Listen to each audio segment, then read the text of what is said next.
Magandang hapon po sa ating lahat. Simulan po natin ang pag-aaralan natin sa panalangin. Aming mga nagpapasalamat po kami sa mga oras na ito, O Diyos. Patuloy o God na minamahal kami ka namin sa lugar na ito, malaya kang makialam sa aming pag-aaralan, O Diyos. Salamat, Panginoon, sa pangalan ni Jesus. Amen. Can you trust God when He is silent? Kilala po natin ang ating Diyos sa pagsasalita. Andyan ang inward witness o ang ating konsensya. Andyan ang still small voice o ang whisper or soft sound na nanggagaling sa Panginoon. At andyan din naman po ang authoritative voice of the Holy Spirit. At naalala ko nga, ang sinasabi palagi ni Pastor Boy, ito yung malakas na boses na parang kulog. At ginagamit ito ng Diyos sa mga Kristiyanong matitigas na ang ulo. Alam natin na siya ay nagsasalita at dahil dito, isa itong patunay na iba siya sa mga Diyos ng ibang lahi, ng bansa o ng relihiyon. Gaya nga po ng sinabi sa awit 135 verse 16, may mga bibig sila ngunit hindi sila nakakapagsalita. Aware din po tayong lahat na sa pagbabasa natin ng Biblia, nangungusap ang Diyos. Habang nagmamature po tayo sa buhay Kristiyano, nagiging pamilyar tayo sa boses ng Diyos. Nadediscern natin kung kailan, paano, saan nagsasalita ang Panginoon. At kung siya nga ba talaga ang nagsasalita sa atin. At dahil sanay na nga tayong nangungusap ang Diyos, madalas struggle po sa atin kapag tahimik siya. Alam niyo po, sa Biblia, may tinatawag po na 400 silent years. It lasted approximately 400 years between the end of the Old Testament and the beginning of the New Testament na sinasabing tahimik ang Diyos. Itong period na to, also known as intertestamental period, ay considered silent kasi walang prophetic writings or new revelations recorded in the Bible during that time. And during those times, between sa time ni Malakay at sa pagdating ni Jesus, several prophecies were fulfilled. Kaya nga po sinabi niya sa number 13, He is working behind the scenes. Nakalagay po ito sa John chapter 15 verse 7. Kung mananatili kayo sa akin at ang mga salita ko'y mananatili sa inyo, ipagkakaloob ko ang anumang hilingin ninyo. Sa pagtitiwala po natin sa Diyos sa panahon na siya ay tahimik, kasama dito yung mga bagay na hindi po natin nakikita. Kasama dito yung mga pagpapagal na hindi pa nagbubunga at mga panalangin hindi pa kita ang resulta. Pero kung mananatili tayo sa Kanya sa kabila ng lahat ng ito, mahahayag ang kadakilaan ng Diyos sa paglilingkod mo. Alam niyo po, meron po akong nakasama, I think last time to itong worker na to, isa sa mga testimonies niya is yung nakapasa po siya ng board exam. At ang palagi po niyang sinasabi sa amin, shaneran niya yung mga kasamahan niya, during po ng pagre-review po nila, nandun yung may mga prayer meetings, may mga sharing time, at lagi niya pong sinasabi, may alam naman daw po siya, pero hindi naman po siya ganun katalino. At nung nakapasa po siya ng board exam, napaiyak na lang po siya kasi alam niyang si Lord yun at hindi siya. Alam niyo po, kung mananatili tayo sa Panginoon, all our sacrifices will be paid off. He is working behind the scenes. Now, can we trust God when He is silent? Of course. Because ang sabi po niya dito sa number 14, peace comes through trust. Makipagbukasan po kayo sa akin sa Isaiah 26 verse 3. Panginoon, bigyan nyo ng lubos na kapayapaan ang taong kayo lagi ang iniisip dahil nagtitiwala siya sa inyo. Hindi po natin maiiwasan ang gulo sa mundo. Pero kung focus po tayo sa Diyos, malalaman po natin yung perfect peace even in the great confusion. Sabi nga po ni Pastor Boy, nung time na nakilala po natin si Jesus, hindi naman kayamanan agad ang ibibigay niya, kundi yung peace na kailangan po natin na kailanman hindi kayang ibigay ng mundo sa bawat isa po sa atin. At kung kilala po natin ng Diyos, even He is silent sa panahong kailangan mo siya. Alam mong may kasama ka. At alam mong hindi ka nag-iisa. Kagaya nga po ng 1 Peter sa sulat ni Apostol Pedro. Alam po ba natin na ang letter na ito ay sinulat para sa mga believers na kagaya mo? Kagaya ko, kagaya nating lahat, na hindi lang basta nababash ng mundo, kundi binabantaan, tinatakwil, at tinatanggihan. Dahil saan? Dahil sa pagtitiwala nila or paniniwala nila na si Jesus ang Diyos. Pero alam niyo po, imbis na sabihin ni Pedro sa mga taong ito na tumigil na lang sila or mag-adjust ka na lang sa mga nangyayari sa mundo. Alam niyo po, ang sinabi ni Peter ay something wild. Ang sabi po niya, stand firm in grace.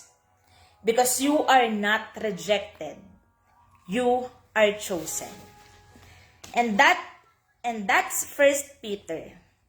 Hindi ito yung letter na nagsasabing kaya mo yan. Kundi ito yung love letter na nagsasabing hindi ka nag-iisa. Jesus suffered too. And God will restore you. Ito po yung peace na mararanasan natin na kahit patahimik ang Diyos. You are chosen. You are not alone. And grace will carry you home. Again, can you trust God when He is silent? The answer is yes. Because number 15, ang sabi po dito, God's plan is unfolding. Ito po, alam ko po na familiar na po tayo dito sa verse na to. Makipagbukasan po kayo sa akin sa Jeremiah chapter 29 verse 11. Ang sabi po niya dyan, ang sabi ng Panginoon, alam ko kung paano tutuparin ang mga plano ko para sa kabutihan nyo at hindi sa kasamaan nyo. At plano para bigyan kayo ng pag-asa at magkaroon kayo ng mabuting kinabukasan. Planado na ng Diyos ang lahat. Kaya nga po dapat alam natin ang sinasabi niya para may i-apply po tayo sa buhay Kristyana natin. Para may aasahan po tayo. Para alam nating pumasa sa buhay when He is silent. At alam niyo po, ang sabi po niya dito, God's plan is unfolding. Ang unfolding po, sabi niya, ay to develop gradually. Or i-reveal sa atin ng Diyos unti-unti yung plano niya. Along the way ng pagpupursige natin, along the way ng journey natin sa Panginoon, ang sabi niya po dito, unti-unting i-reveal sa atin ng Panginoon kung ano yung para sa atin. Alam niyo po, example po sa mga teacher. Yan. So, congrats po pala sa mga nakapasa ng LET examination po. Congrats po sa mga new teachers ng REMA at sa mga hindi naman taga-REMA. Pero alam niyo po, sabi niya po dito, yung mga teacher po kasi, salita po sila ng salita kapag may klase. Pero kapag during exam na, tahimik po ang mga yan. Para makita nila kung sino ang nakinig, kung sino ang nag-aral. Same as kay Lord. During exam ng buhay po natin, tahimik lang siya. Kasi dito natin maaalala kung ano yung mga sinabi niya. Kung ano yung mga nabasa mong pangako niya. Nakaplano na makapasa ka. Piliin po natin ang bagay na to. Can we trust God when He is silent? And definitely, yes. Because last number, sabi niya po sa number 16, His silence is loving. Nakalagay po ito sa Hebrews chapter 12, verse 6. Sapagkat dinidisiplina ng Panginoon ng mga minamahal niya at pinapalo niya ang itinuturing niyang mga anak. Maraming beses na po akong nakapanood ng mga video ng mga magulang at kasama yung mga anak nila at kapag nadapa po yung anak nila, hindi po nila agad tinatayo. Hindi ko po alam sa mga, kahit hindi naman sa Facebook minsan na-witness ko na yan ng personal na may mga anak, may mga baby na nagsisimula pa lang silang maglakad. And then, syempre, yung mga magulang nila, tuwang-tuwa, na naglalakad na sila. At may mga times po na hindi nila agad tinatayo yung mga anak nila. Kasi kapag nag-react po sila, iiyak na lang yung bata at hihintayin na lang niya na tulungan siya. Kaya po yung mga magulang, tahimik lang sila para matuto yung bata na tumayong mag-isa. At kapag nakatayo na po yung bata, magsasalita po yung mga magulang, "Good job, baby. Ang galing mo, ha?" At matatandaan po ngayon ng bata na kailangan pala na kapag nadapa siya, hindi iyak ang solusyon. Kailangan tumayo siya. Kailangan bumangon siya. Hindi basta iyak. At isang kind po ito ng correction, pero nagpapakita ng pagmamahal. Alam niyo po, last ko na lang dito. Ano po bang sabi ng 1 Corinthians chapter 10 verse 13? Ang sabi po dito, "And God is faithful. He will not allow the temptation to be more than you can stand. When you are tempted, He will show you a way out so that you can endure." Hindi po tayo bibigyan ng Diyos ng pagsubok na hindi po natin kaya. Pero in case na bumagsak pa din tayo, at sure ako alam naman ng Diyos yun, aware siya, na may mga times na matitempt po talaga tayo, may mga times na babagsak po talaga tayo. At kapag natempt po tayo, ang sabi po ng verse, He will show us a way out. Kaya nga po ibinigay ng Diyos si Jesus, kasi aware ang Diyos na hindi natin alam ang way out. That's why Jesus is the best thing that ever happened to us. Kaya makakaasa tayo na hindi po niya tayo iiwan ni pababayaan. And now, we must say, I can trust God even He is silent. Tandaan po natin mga kapatid, God's silence is not God's absence. So keep going. Sige nga po, yumuko lang po tayong lahat at manalangin tayo. Aming Ama, sa pangalan ni Jesus, nagpapasalamat po kami sa hapong ito. Salamat o Diyos sa mga bagay na ipinaalala mo, sa mga bagay na tinuro mo sa bawat isa sa amin. Hayaan mo, sa bawat araw ng buhay namin, andun yung pagtitiwala namin sa iyo, Panginoon. Kahit may mga times na hindi ka namin marinig, kahit may mga times na hindi ka namin maramdaman, alam namin na nandyan ka lang.